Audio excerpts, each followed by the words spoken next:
IPL 2026 আসরের 52তম ম্যাচে মাঠে নামছে রাজস্থান রয়্যালস ও গুজরাট টাইটান্স। জমজমাট এই ম্যাচকে ঘিরে ইতিমধ্যেই ক্রিকেট প্রেমীদের মধ্যে তৈরি হয়েছে দারুণ উত্তেজনা ও নানা আলোচনা।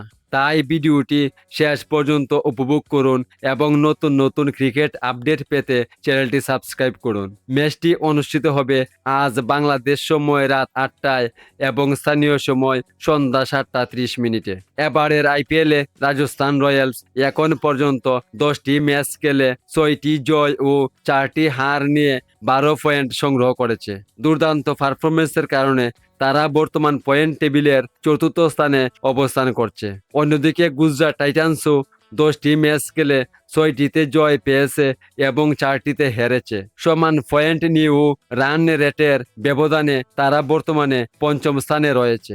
দুই দলই দারুণ ছন্দে থাকায় ম্যাচটি হতে যাচ্ছে হাড্ডাহাড্ডি লড়াই। তবে বর্তমান পারফরমেন্স ও দলীয় ভারসাম্য বিবেচনায় সামান্য এগিয়ে রাখা হচ্ছে রাজস্থান রয়্যালসকে। তবুও টি-20 ক্রিকেটে যে কোনো মুহূর্তে বদলে যেতে পারে ম্যাচের ফলাফল। তাই গুজরাট টাইটান্সকেও উড়িয়ে দেওয়ার সুযোগ নেই। শেষ পর্যন্ত কোন দল জিতবে, রাজস্থান রয়্যালস নাকি গুজরাট টাইটান্স?